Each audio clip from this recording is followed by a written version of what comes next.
جب عبداللہ ابن حسن یعنی امام حسن کے بیٹے حضرت عبداللہ کی جب شہادت ہو گئی تو اس وقت حضرت امام قاسم جو امام حسن کے بیٹے تھے وہ اپنی ماں کے پاس گئے، کہنے لگے امی میرا بھائی شہید ہو گیا، میرے کئی چچے شہید ہو گئے، اوان و انصار شہید ہو گئے، آپ ایک کام کریں، چچا جان سے کہیں کہ وہ مجھے میدان میں جانے کی اجازت دیں۔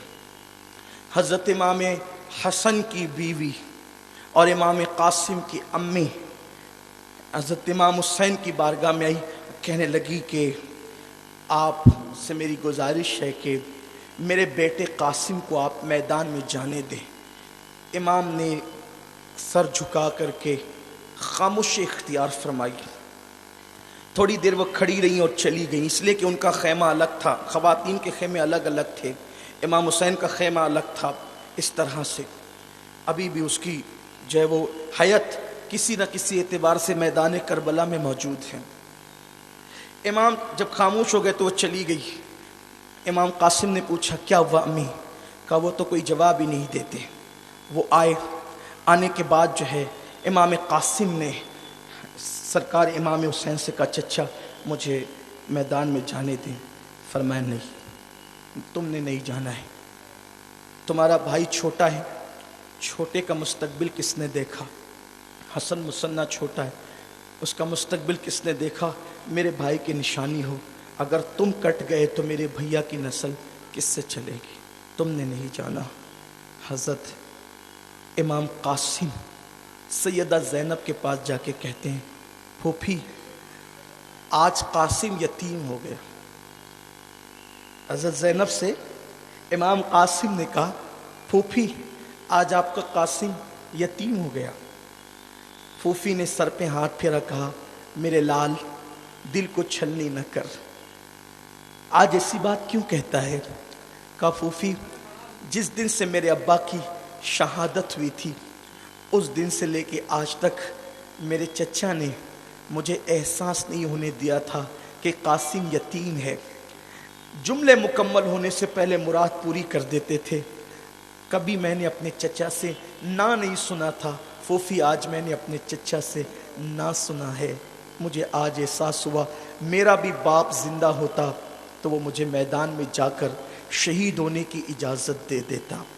ایسے میں امام قاسم بے چین ہوئے اور بے چین ہو کر کے آپ نے اپنے وجود پر جو ہے بے قراری سے ہاتھ ملنا شروع کیا تو آپ کے بازو پر ایک تعویذ بندھا ہوا تھا، اس پہ ہاتھ پڑا تو جیسے امام قاسم کو گویا کہ گزرا ہوا زمانہ یاد آ گیا، اور امام قاسم علیہ جدہ علیہ السلام نے فوراً وہ دن یاد کیا جو دن 28 صفر کا دن تھا، اور امام حسن مجتبیٰ جب الٹی کرتے تھے، قے کرتے تھے تو اس میں آنتوں کے ٹکڑے کٹ کٹ کے نکلتے تھے، لیکن اس وقت جب آنتوں کے ٹکڑے کٹ کٹ کے نکلتے تھے تو امام نے اپنے بیٹے حضرت قاسم سے کہا تھا قاسم کاغذ اور قلم لا، کچھ لکھ کر دینا چاہتا ہوں۔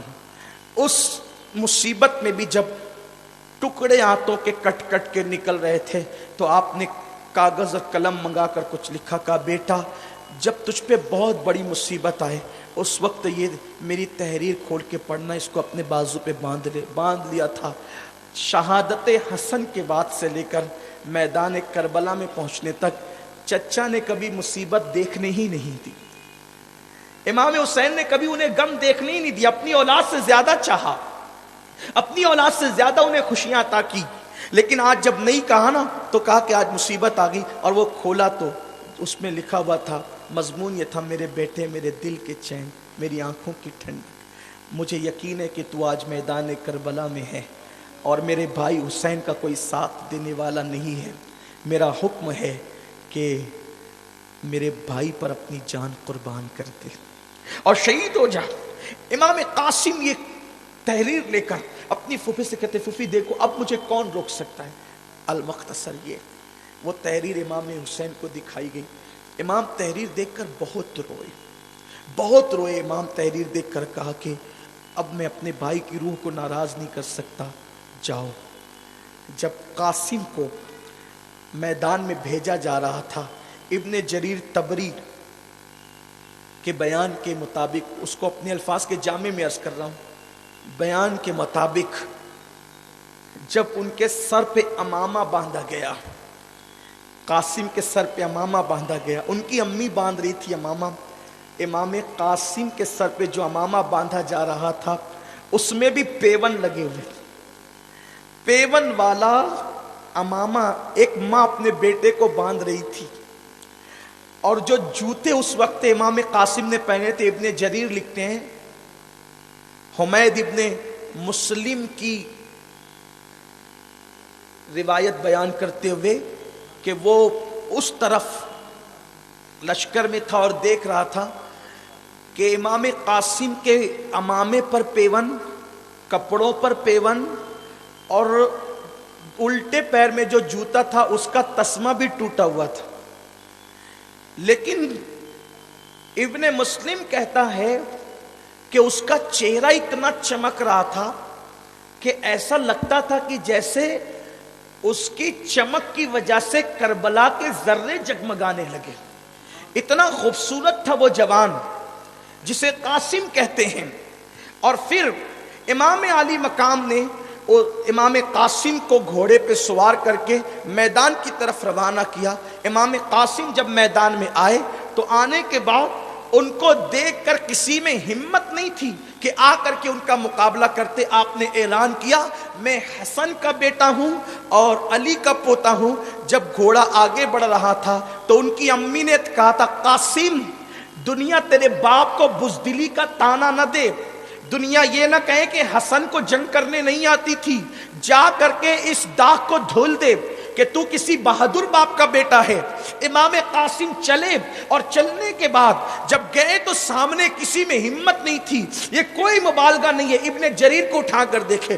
ابن جریر طبری اس شخص کا نام ہے کہ جس کی تفسیر بھی لوگوں کے درمیان ایک سند کی حیثیت رکھتی ہے. یہ ابن جریر اس ہستی کا نام ہے.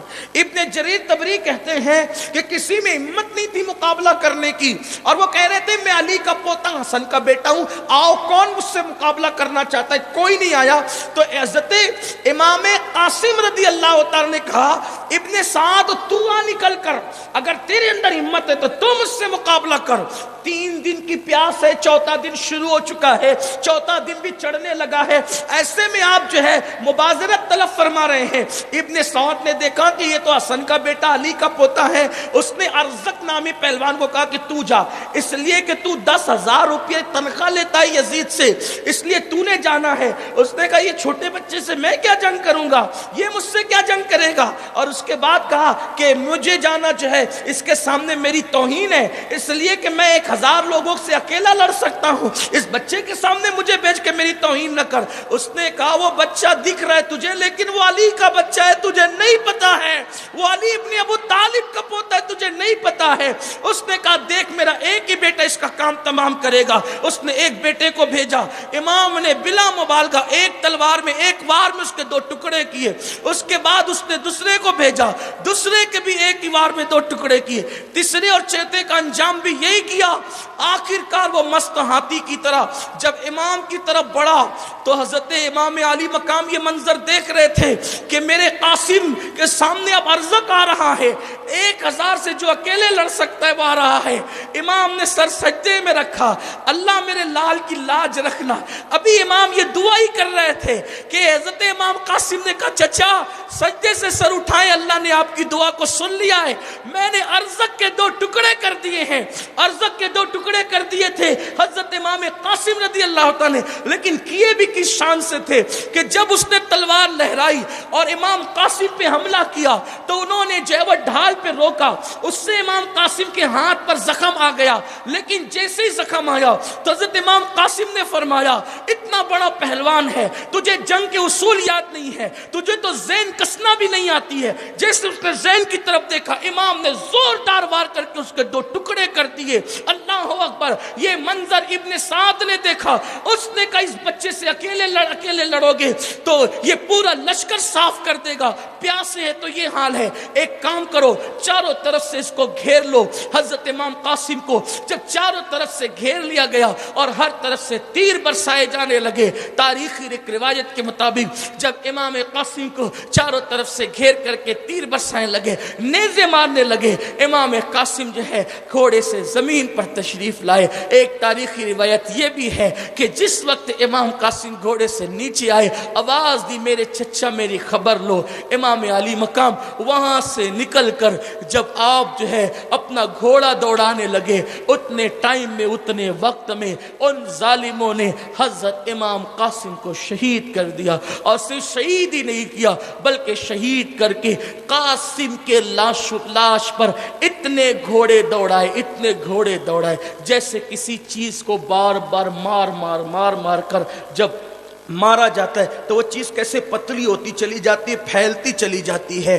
بیان کیا جاتا ہے کہ جب حسین پاک تشریف لائے اور قاسم کا لاشا اس حالت میں دیکھا تو اٹھایا اور اٹھا کر کے کہا اللہ ان کو نامراد کرے جس نے میرے قاسم کا یہ حال کیا ہے۔ مورخ بیان کرتا ہے امام قاسم کو اتنا کچل دیا گیا تھا کہ جس وقت امام حسین قاسم کا لاشا لے کر کے جا رہے تھے تو قاسم کا سینہ امام حسین کے سینے سے لگا ہوا تھا، لیکن قاسم کے پیر زمین پر رگڑ رہے تھے، زمین سے جو ہے وہ رگڑے جا رہے تھے۔ جب بیویوں نے قاسم کا لاشا دیکھا تو قاسم کے لاشے سے چمٹ گئی اور رونے لگی۔ اللہ اکبر۔